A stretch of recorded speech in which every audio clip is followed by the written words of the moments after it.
mais um período de esforço concentrado que chega ao seu final. E mais uma retomada da campanha eleitoral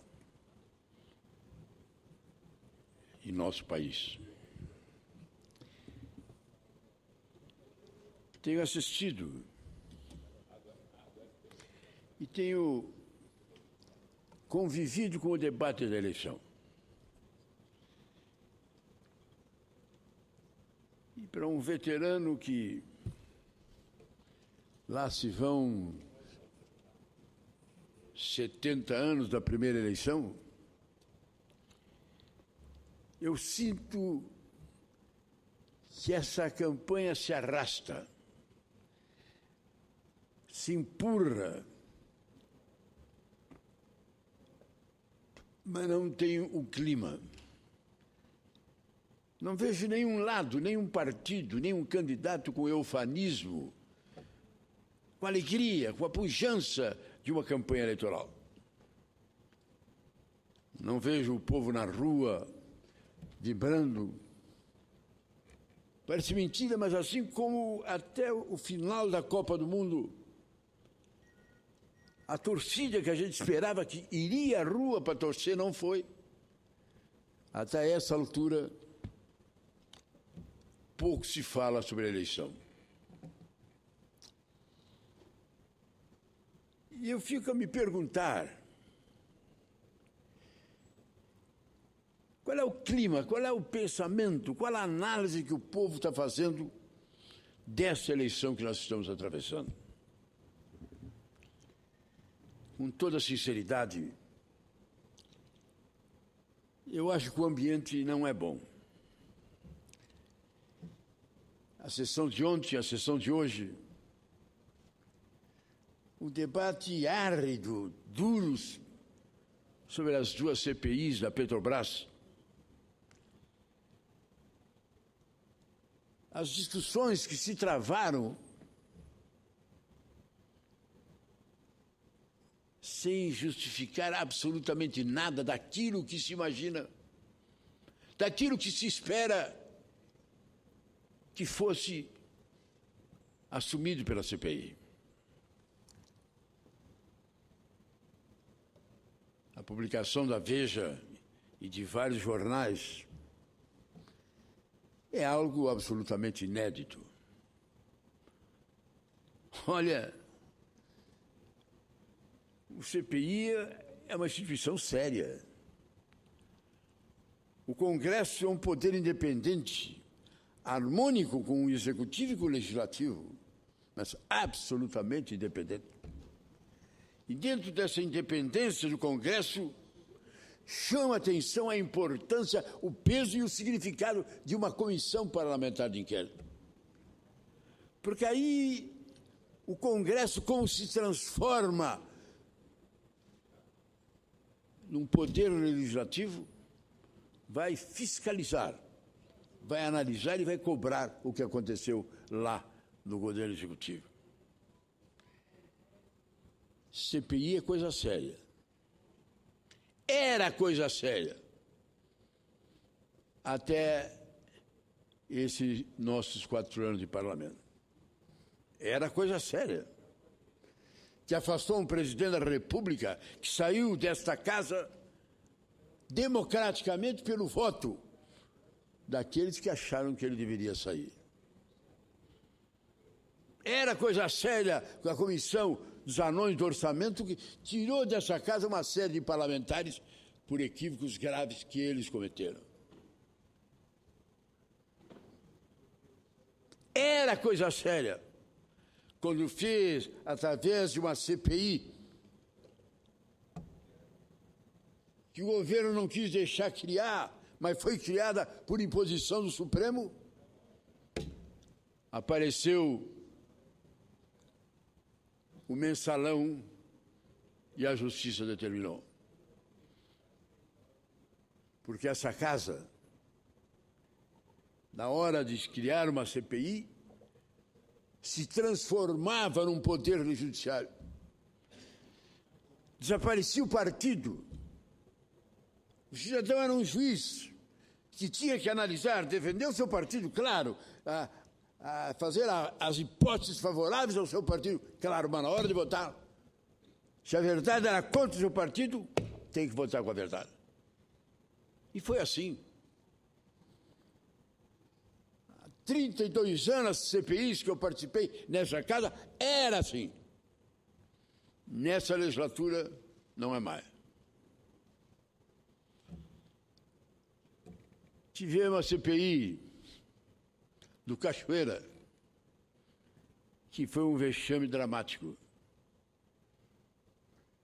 A CPI, o processo veio da Justiça para o Congresso.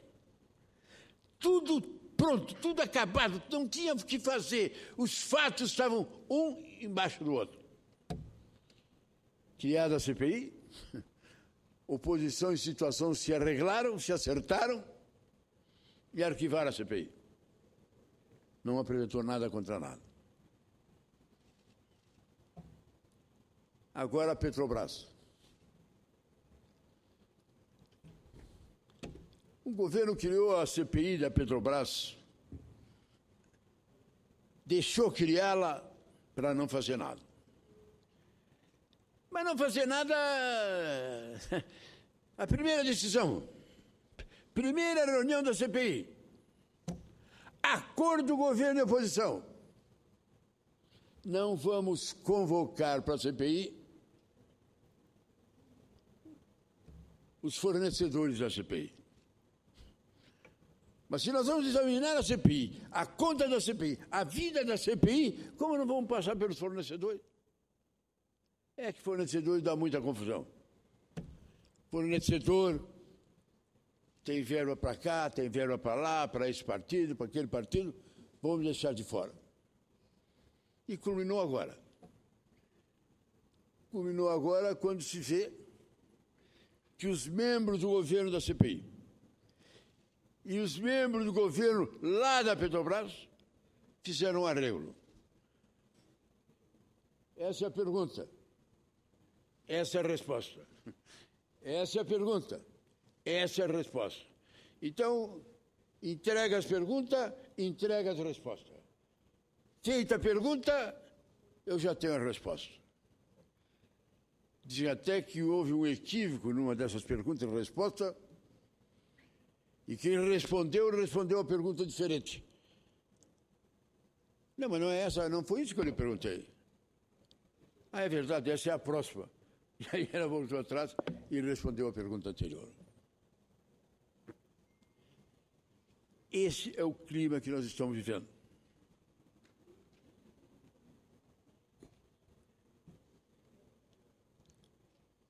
Eu quero dizer, senhor presidente, e eu insisto em afirmar isto, nós estamos vivendo no Brasil o fim de um ciclo. Os partidos do Brasil se esvaíram. O último foi o PT. As ideias, o patriotismo, a luta, a garra.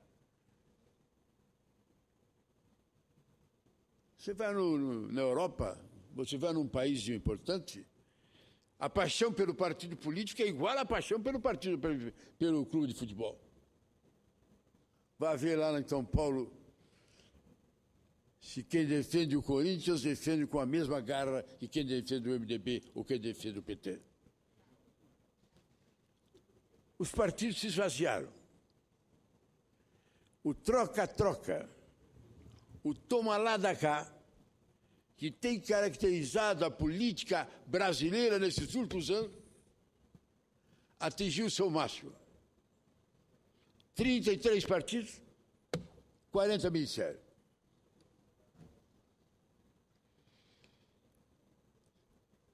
E nesses últimos dias foi uma coisa de cinema. No sentido de se buscar apoio, tempo de televisão, se distribuiu mais ministério, mais cargos, mais vantagens. E o que se espera da eleição que vem aí? quem ganhar vai governar como? Com que partido? Com que maioria? Pode garantir o quê? O governo está aí. O governo pode decidir alguma coisa nesse Congresso, onde ele tem uma ampla maioria na Câmara e no Senado. Pode decidir se fazer um acordo, nem já só com os líderes, mas com os sublíderes, que têm o seu subgrupo, e que para votar exige vantagem A ou vantagem B. Eu acho, senhor presidente, que nós chegamos ao fim dessa etapa. Eu duvido que quem for que ganhar a eleição, seja quem for, governe ano que vem como está governando hoje.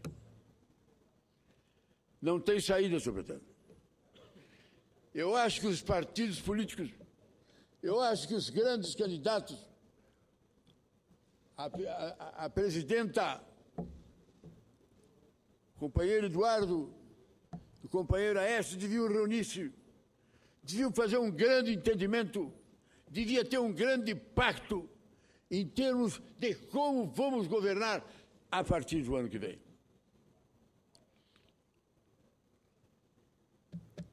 Estabelecer. Vamos fazer uma pauta mínima. Vamos colocar em primeiro lugar pacto federativo, a reforma política, problemas de ética e de corrupção. Vamos estabelecer. Nenhum dos presidentes, dos presidenciáveis que for eleito, vai fazer o troca-troca.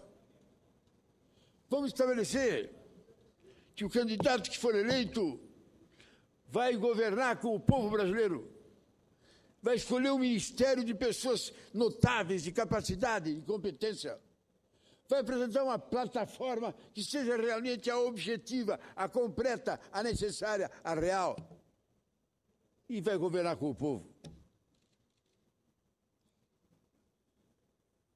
Isso foi feito.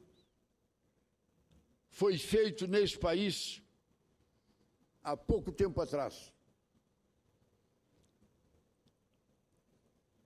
O presidente eleito por uma esmagadora maioria foi cassado pelo Congresso, foi afastado. O vice-presidente, que logo depois de eleito como presidente, romperam, assumiu a presidência da República.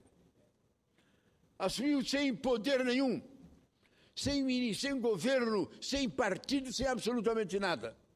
Como é que seria feito? Como é que ele governaria? Poderia pegar os magoados, os que estavam descontentes, tentar forjar uma maioria. Tinha seus ministros, não 40 como agora, mas eram 18, e um para esse, um para aquele, e forjar uma maioria. Não foi isso que ele fez. Ele reuniu todos os presidentes de todos os partidos. Colocou esses partidos numa mesa redonda no Planalto.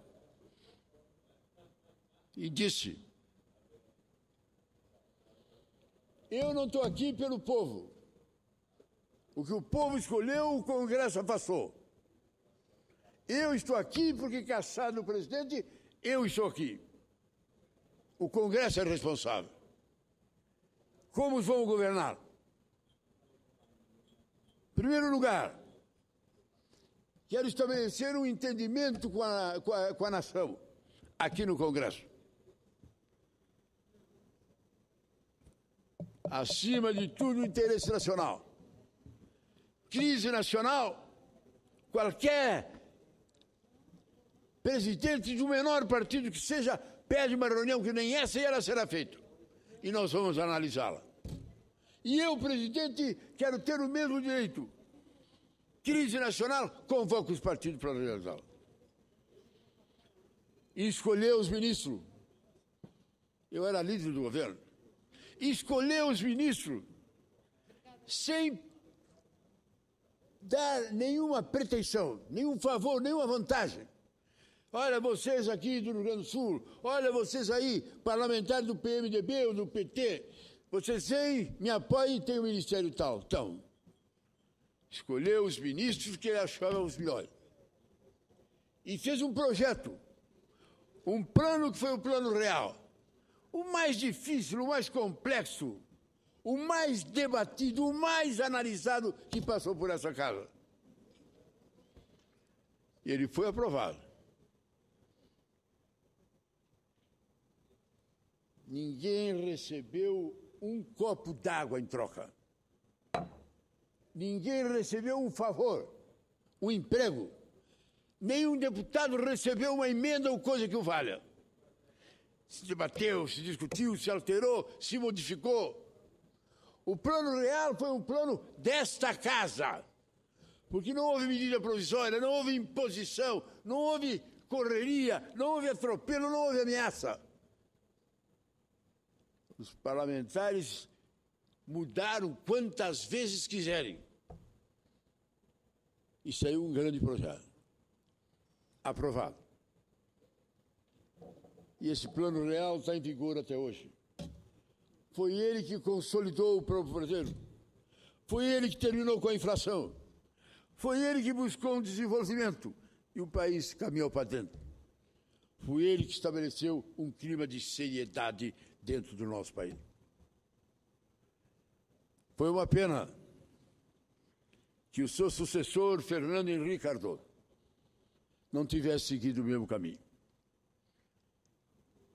Eleito no primeiro turno, ampla maioria, o presidente Fernando Henrique achou que seria simples. Pegou o seu partido, o PSDB, pegou o PMDB, mas não sei o quê, e fez uma maioria. E governou. Mas aí não era que nem no governo Itamar, onde todos estavam convocados, todos eram responsáveis. Não tinha alguém atrás e alguém à frente. No governo Fernando Henrique, nomeou esse do PSDB, nomeou aquele do PMDB, e fez-se a guerra. E se fez a luta. E começou dando-se que se recebe. E comprou a reeleição. Parlamentares ganharam para votarem a reeleição. E fez o escândalo da Vale do Rio Doce, praticamente dando de graça. Perdeu a eleição. Veio Lula. O PT na oposição foi espetacular. No governo foi igual ao PSDB. A mesma coisa. E hoje eu faço essa pergunta. Ganha alguém. Se quiser governar como está sendo governado esse país até agora, é o caos. Não tem como levar adiante. É importante, ganhe quem ganhar, que tenha condições de fazer um entendimento, fazer um chamamento. É governo, mas faça um governo de integridade nacional. Um governo que busque a austeridade. Um governo que busque a seriedade. Um governo que busque a responsabilidade. Um governo que busque fazer o que deve ser feito. Um governo que coloque esse Congresso no seu devido lugar. Ninguém vai votar um projeto porque a emenda dele de 15 milhões foi aprovada. Ninguém vai exigir que o partido tal vote em troca de tal ministro. Isso tem que ser feito.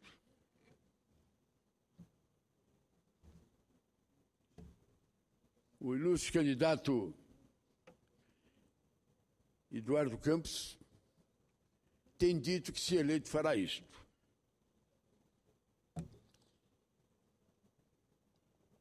No caso dele, tem um aspecto que tem que ser analisado. Ele tem uma ampla minoria na bancada parlamentar. Talvez até seja a fórmula que ele encontre de fazer o chamamento a toda a nação. Eu acredito que essa bandeira ele levantando perante a nação é uma grande bandeira até de vitória. Mas imagino que ela é tão importante e tão significativa que o ideal seria o pacto antes da eleição com todos os partidos buscando a mesma coisa. Vamos fazer justiça. A presidente Dilma tentou, quando assumiu. Assumiu o ministério, em 6 meses, a cada mês, derrubou o ministro por irregularidade, por erro, por coisas erradas. E muitas vezes, muitos parlamentares, muitas vezes a essa tribuna vim para dar um abraço ao presidente, para dar solidariedade, para dizer que ela estava certa. Continue, presidente, é necessário. Mas não houve condições, não houve ambiente. A presidente, talvez pela sua falta de busca de diálogo, de entendimento, ficando fechada em si própria, ela não fez esse diálogo, ela não fez esse chamamento, ela não fez o conclave de todos em busca do entendimento nacional. O que aconteceu? 6º ministro que ela tirou, o PT e outros partidos já confirmaram, começavam a querer tirar a presidenta. Já começavam a imaginar em afastar a presidenta. E já se começou a falar no volta Lula. E a presidente se entregou. Mudou a vontade, tirou a vontade. E aquele início do governo que era para ser o grande governo, não foi. Mas ela deu um exemplo de que fazer sozinha, querendo fazer absolutamente só, sem ter o apoiamento necessário, não resolve. Acho, meus irmãos, que a imprensa poderia defender essa causa. Esse é um debate que a imprensa poderia e deveria buscar. Vamos estabelecer um grande entendimento. Vamos estabelecer as cláusulas e até a eleição vamos fazer uma grande reunião, um grande debate perante a nação. Eu tenho meu partido, vou fazer isso, eu sou meu partido, vou fazer aquilo, eu vou fazer aquilo no meu partido. Mas nós, ganhe quem ganhar, essas cláusulas serão cláusulas pétreas, que nós colocaremos, que nós defenderemos, e seja quem ganhar, terá o apoio dos demais. É ruim. Hoje nós saímos daqui. Não sei quando terá a nova reunião. Mas o clima dos discursos não poderia ter sido mais áspero, mais duro e mais difícil. Queira Deus que, iniciando agora o fogo da campanha, vindo os debates políticos na rádio e na televisão, possamos ter a grandeza, o espírito público, e que Deus nos proteja para termos a capacidade de nos superarmos a nós mesmos a favor da nossa terra e do nosso país. Muito obrigado, senhor presidente.